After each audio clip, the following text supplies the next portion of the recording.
We played 11 guys, double-digit minutes.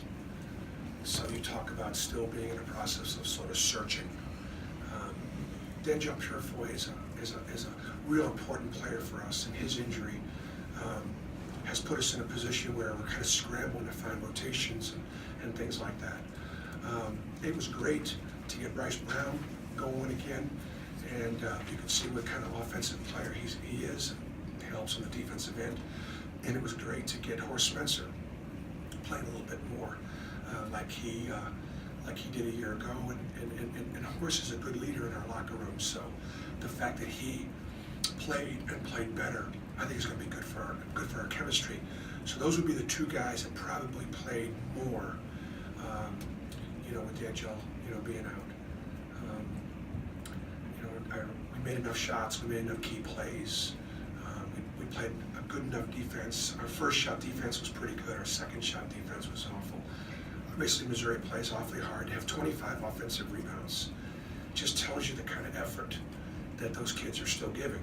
In spite of the fact that their record is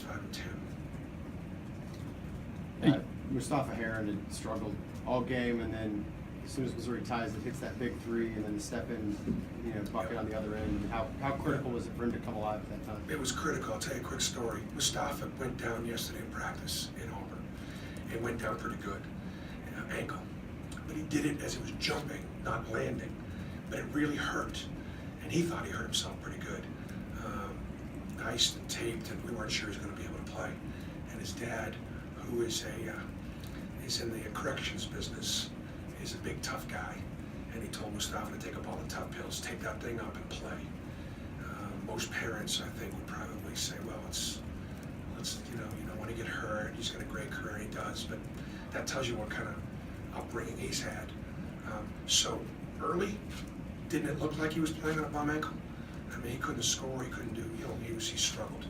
But to his credit, he's got great confidence in his offensive game. He's got great rhythm, and obviously he made some big plays, made some big shots.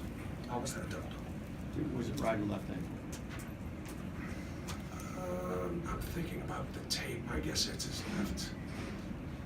It's his left. Okay. I think you guys were under 50% and then made, I think, 8 straight free throws to end it. Was it just a matter of having the right guys at the line? Or? Free throw shooting is a matter of having the right guys at the line.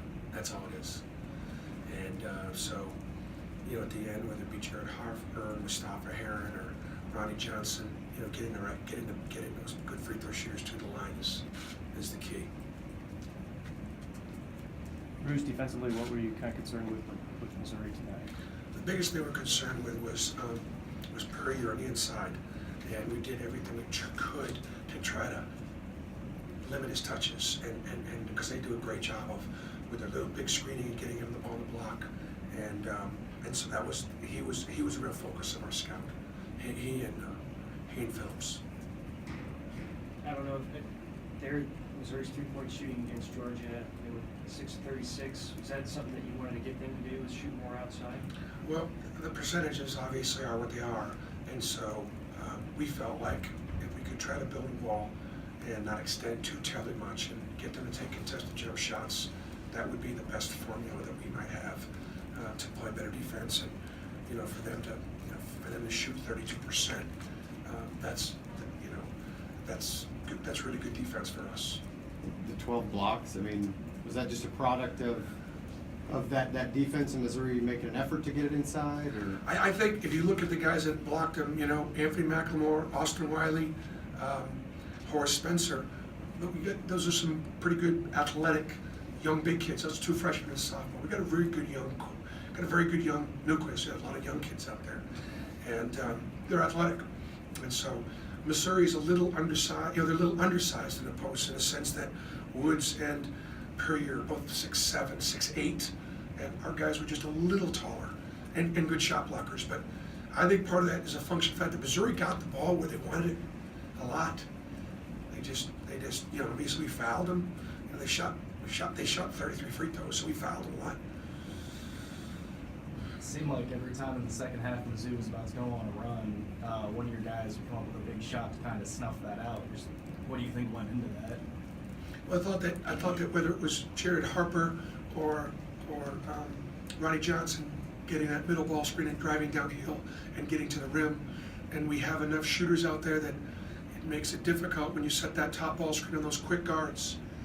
If you come off, we have shooters. If you don't come off, our guards can get to the rim.